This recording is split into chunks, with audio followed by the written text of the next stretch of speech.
नमस्कार साथियों, स्वागत है आप सभी का अपने चैनल पर।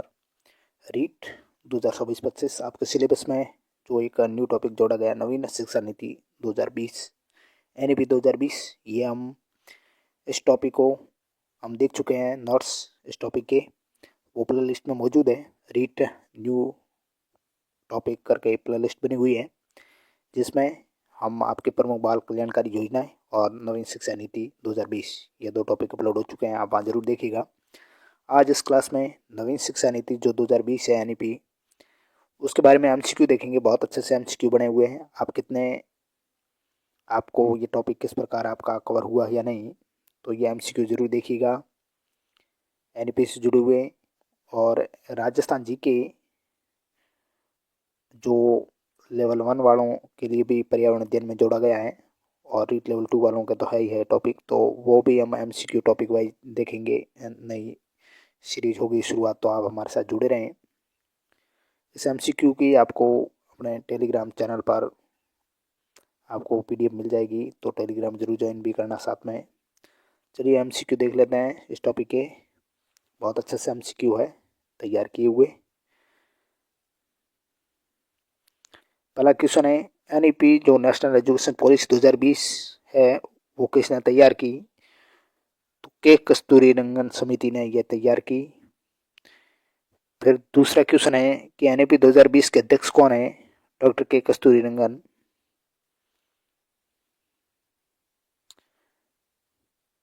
फिर अगला सवाल नंबर 3 बहुत अच्छा सवाल है कि जीडीपी का कितना % केंद्र सरकार द्वारा जो नई शिक्षा नीति 2020 है उसमें खर्च किया जाएगा? तो 6%। ये अच्छा सवाल है, बन सकता है। अगला क्वेश्चन है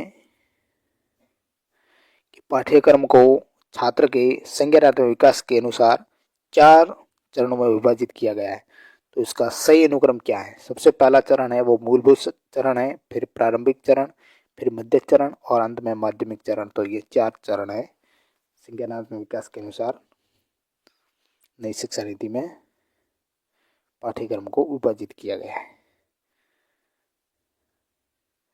अगला क्वेश्चन है, ये बहुत अच्छा सवाल है और यही बनेगा सवाल आपके एग्जाम में, ये सवाल ही बनेगा।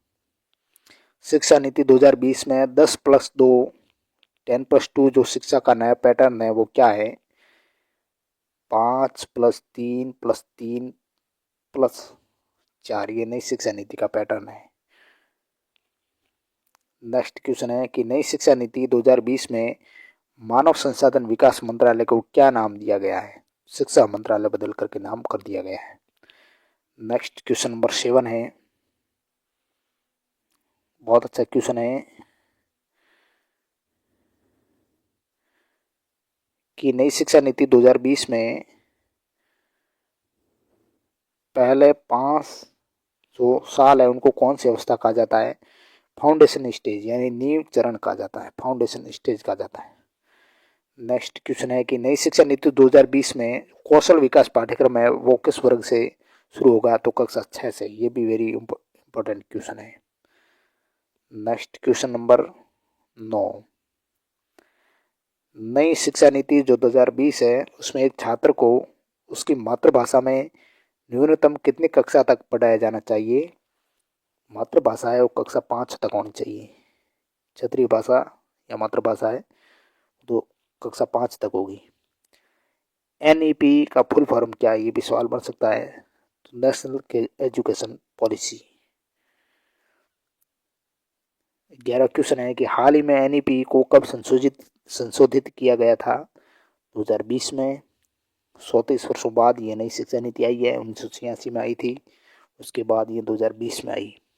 पहली इंडिया की जो शिक्षा नीति थी एजुकेशन पॉलिसी वो 1968 में, फिर दूसरी 1986 में, और ये तीसरी है वो 2020 में। एनईपी 2020 कितने नंबर की राष्ट्रीय शिक्षा नीति है? तीसरी। भारत में अब तक शिक्षा नीति किस वर्ष आई? प्रथम शिक्षा नीति 1968 में, फिर 1986 में सेकंड, और फिर 2020 तीसरी। भारत में कितने वर्षों के बाद ये नई शिक्षा नीति लागू हुई है? 34 वर्ष बाद आई। राष्ट्रीय शिक्षा नीति 2020 है उसमें किस वर्ग से व्यावसायिक कक्षाएं शुरू होगी? यह अच्छा क्वेश्चन है। व्यावसायिक कक्षाएं कक्षा 6 से शुरू होगी। नेक्स्ट क्वेश्चन है कि नई शिक्षा नीति 2020 में किस पाठ्यक्रम को समाप्त कर दिया गया है? तो एमफिल को समाप्त कर दिया गया है। नई शिक्षा नीति 2020 में व्यावसायिक क्षेत्र में कितने वर्षों के अध्ययन के बाद डिप्लोमा प्रदान किया जाएगा? 2 वर्ष। व्यावसायिक क्षेत्र में 2 वर्ष के बाद डिप्लोमा प्रदान होगा। राष्ट्रीय शिक्षा नीति 2020 के अनुसार अब जो पीएचडी करने के लिए क्या आवश्यक है? 4 साल की स्नातक डिग्री। शिक्षा शब्द किस भाषा से लिया गया है? लैटिन भाषा का शब्द है। नेक्स्ट क्वेश्चन है कि राष्ट्रीय शिक्षा नीति 2020 में छात्र और शिक्षक का अनुपात क्या रखा गया है? 30:1। यह अच्छा क्वेश्चन ये बन सकता है। राष्ट्रीय शिक्षा नीति 2020 के अनुसार राष्ट्रीय मूल्यांकन केंद्र किसके लिए बनाया जाएगा? बच्चों के लिए बनेगा। नाम क्या है राष्ट्रीय मूल्यांकन केंद्र का? परख। आ गया अगला सवाल। छात्रों के आकलन के लिए राष्ट्रीय मूल्यांकन केंद्र बनाया गया जिसका नाम क्या है? परख। तो अगला सवाल है, इस प्रकार सवाल बनेगा कि परख जो राष्ट्रीय शिक्षा नीति 2020 में शामिल एक राष्ट्रीय मूल्यांकन केंद्र है, तो परख में जो ये पी है, इस पी का क्या अर्थ है? पी का अर्थ परफॉर्मेंस। नेक्स्ट क्वेश्चन है, दीक्षा है वो पोर्टल है, उसका संबंध किससे है? देश में शिक्षकों के कौशल को विकसित करना। अगला सवाल है कि राष्ट्रीय शिक्षा नीति 2020 में निम्न में से कौन सा कथन प्रस्तावित है? तो बाल विद्यार्थियों के लिए बहुभाषी होने में उच्च संज्ञानात्मक लाभ। नेक्स्ट सवाल नंबर 26 कि राष्ट्रीय शिक्षा नीति 2020 के अनुसार आकलन के क्या उद्देश्य है? तो आकलन के उद्देश्य है अध्यापन अधिगम क्रियाओं को दोहराना, अधिगम और विकास को अनुकूलित बनाना, और कक्षा के अंदर और बाहर विद्यार्थियों को समर्थन देना। ये 3 उद्देश्य है। अगला सवाल है, राष्ट्रीय शिक्षा नीति 2020 है वो क्या सिफारिश करती है? बहुभाषावाद को ये महत्व देती है। अगला सवाल है कि राष्ट्रीय शिक्षा नीति 2020 है उसमें प्रस्तावित बदलाव कौन कौन से? तो इनमें से मानकीकरण से लचीलापन। नेक्स्ट सवाल 29 राष्ट्रीय शिक्षा नीति 2020 है उसमें जो मेरू है उस शब्द का विस्तृत रूप क्या है? Multi disciplinary education and research university, ये मेरू की फुल फॉर्म है। नेक्स्ट सवाल, राष्ट्रीय मूल्यांकन केंद्र जो परख है उसका उद्देश्य क्या है? मानदंड, मानक और दिशा निर्देश निर्धारित करना, यह इसके उद्देश्य है। अगला सवाल, एनईपी 2020 के अनुसार एबीसी क्या है? शिक्षा बैंक क्रेडिट। अगला सवाल, एनईपी 2020 के अनुसार एबीसी की फुल फॉर्म क्या है? एकेडमिक बैंक ऑफ क्रेडिट, यानी शिक्षा bank credit, academic bank of credit, ये एबीसी की फुल फॉर्म होगी। नेक्स्ट सवाल, राष्ट्रीय शिक्षा नीति 2020 में जो प्री स्कूल स्तर 3 है उसके लिए उपयोग की गई जो पारिभाषिक शब्दावली वो क्या है? बाल वाटिका। 34 क्वेश्चन है, राष्ट्रीय शिक्षा नीति 2020 में स्कूल शिक्षा के किस स्तर पर चरण में बच्चों के बीच शिक्षण के न्यूनतम स्तर का उल्लेख है? प्राथमिक। अगला सवाल, राष्ट्रीय शिक्षा नीति 2020 शुरुआती कक्षाओं में बच्चों को किस प्रकार के क्रियाकलाप के अवसर दिए जाने की बात करती हैं? तो सृजनात्मक, जिज्ञासात्मक, आयु और विकास के अनुरूप। अगला सवाल, राष्ट्रीय शिक्षा नीति 2020 द्वारा अनुशंसित जो स्कूली शिक्षा है उसकी संरचना क्या है? 5+3+3+4।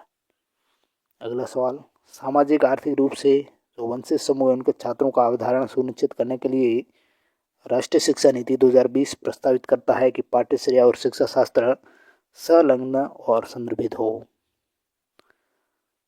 अगला सवाल, राष्ट्रीय शिक्षा नीति 2020 इनमें से कौन सा कथन प्रस्तावित है? बाल विद्यार्थियों के लिए बहुभाषी होने के उच्च संज्ञानात्मक लाभ हैं। राष्ट्रीय शिक्षा नीति 2020 जो पूरे देश के लिए प्राथमिक स्तर पर किस भाषा को निर्देश के माध्यम से प्रस्तावित करती है? तो मातृभाषा या घर की भाषा, क्षेत्रीय भाषा उसको महत्व देती है प्राथमिक स्तर पर। राष्ट्रीय शिक्षा नीति 2020 है उसके अनुसार मूल्यांकन का उद्देश्य क्या है? बच्चों को सीखने की प्रक्रिया में मदद करना। एक मिशन मोड में देश यूनिवर्सल एलिमेंट्री एजुकेशन प्राप्त करने के लिए भारत सरकार का व्यापक और जो एकीकृत फ्लैगशिप कार्यक्रम है वो कौन सा है? तो शिक्षा की राष्ट्रीय नीति 1986।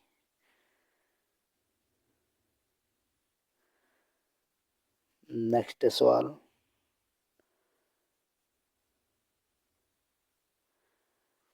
राष्ट्रीय शिक्षा नीति जो 2020 है उसके अनुसार शिक्षा को केवल पूर्व निर्धारित विषय वस्तु पर केंद्रित होना चाहिए और अधिगमकर्ताओं में समालोचनात्मक चिंतन का विकास करना चाहिए और अन्वेषण निर्धारित और खोज आधारित होना चाहिए।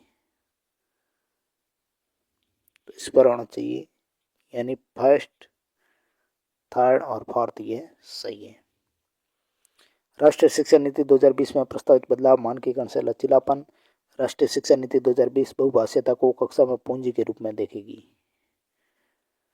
45वां क्वेश्चन है कि राष्ट्रीय शिक्षा नीति 2020 जो सामाजिक आर्थिक रूप से जो वंचित समुदाय से आने वाले विद्यार्थियों हैं उनके अवधारण के लिए क्या प्रस्तावित करती है?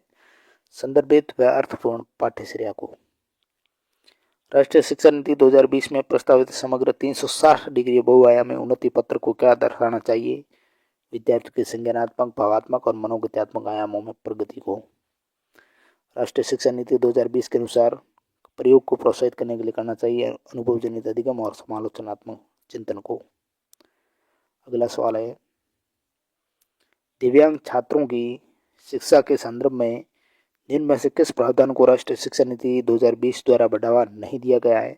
अनिवार्य विशेष शिक्षा को बढ़ावा नहीं दिया गया। उपयुक्त इमारती ढांचा बिल्कुल प्रत्येक विद्यार्थी के एक शिक्षक और निजी शिक्षक और उपयुक्त तकनीकी सुविधा ये होनी चाहिए। राष्ट्रीय शिक्षा नीति 2020 क्या प्रस्तावित करती है? विद्यालय की पाठ्यचर्या की विषय वस्तु में कटौती और विद्यालय की पाठ्यचर्याओं के लचीलेपन में वृद्धि और विवेचनात्मक चिंतन को महत्व। राष्ट्रीय शिक्षा नीति 2020 द्वारा सुझाई गई समग्र और 360 डिग्री बहुआयामी रिपोर्ट है वो क्या प्रस्तावित करती है? स्व आकलन और समूह आकलन का समावेश करती है। 51 क्वेश्चन है कि भाषा के संदर्भ में राष्ट्रीय शिक्षा नीति 2020 किस पर बल देती है? बहुभाषीयता पर। राष्ट्रीय शिक्षा नीति 2020 के अनुसार इनमें से कौन सा कथन सही है? तो शिक्षार्थियों को उनके सीखने के पथ और कार्यक्रमों को चुनने के लिए लचीलापन प्रदान किया जाना चाहिए।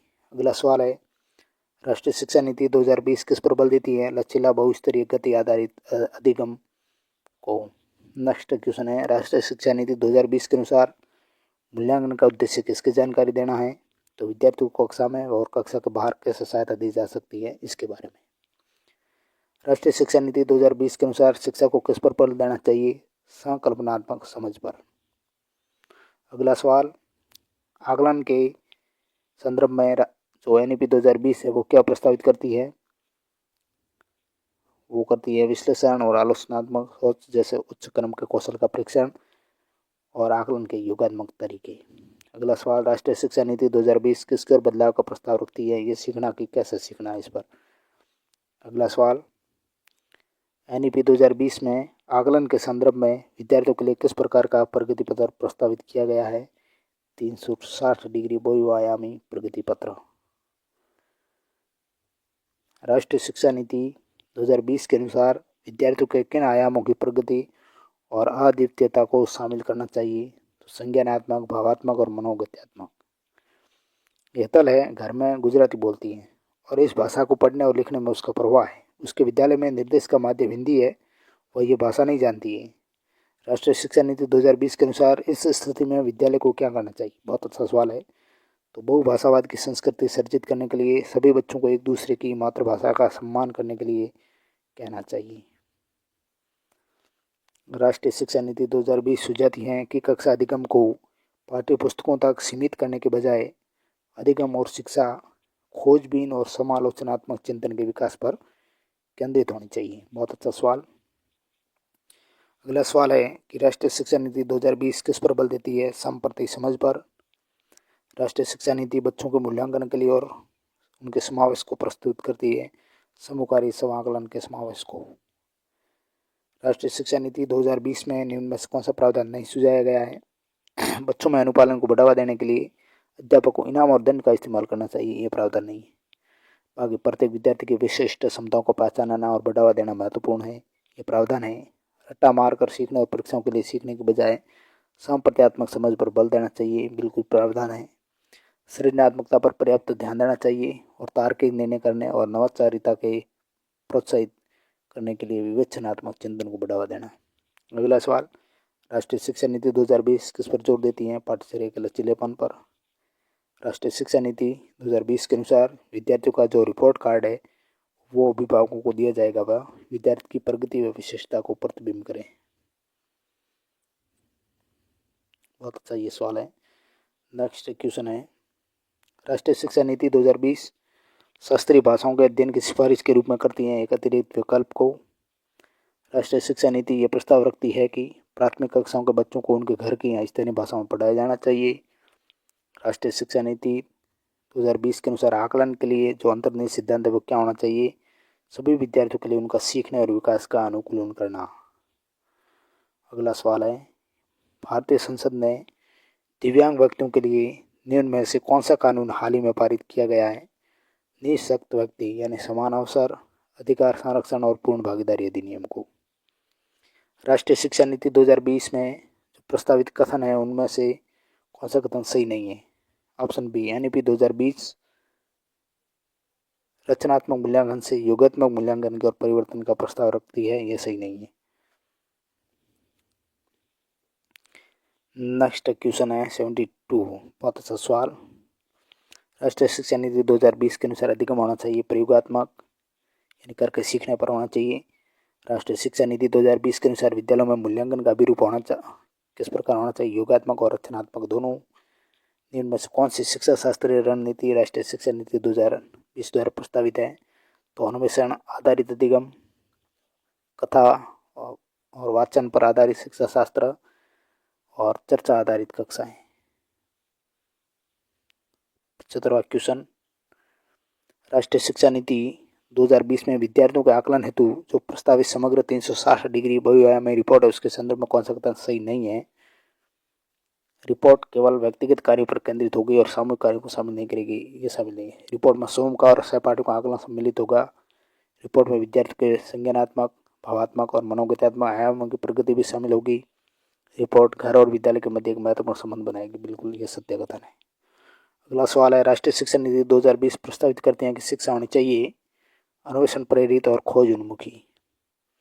आकलन के संदर्भ में राष्ट्रीय शिक्षा नीति 2020 निम्न में से क्या प्रस्ताव करती है? 360 डिग्री बहुआयामी प्रगति उन्नति पत्र को। 78 क्वेश्चन, राष्ट्रीय शिक्षा नीति 2020 किस उपागम के लिए शिक्षण शास्त्रीय बदलाव की अनुशंसा करती है? रटने पर आधारित अधिगम से अवधारणात्मक समझ तक। अगला सवाल, राष्ट्रीय शिक्षा नीति 2020 में निम्न में से कौन सा कथन प्रस्तावित है? बाल विद्यार्थियों के लिए बहुभाषी होने के उच्च संज्ञानात्मक लाभ को।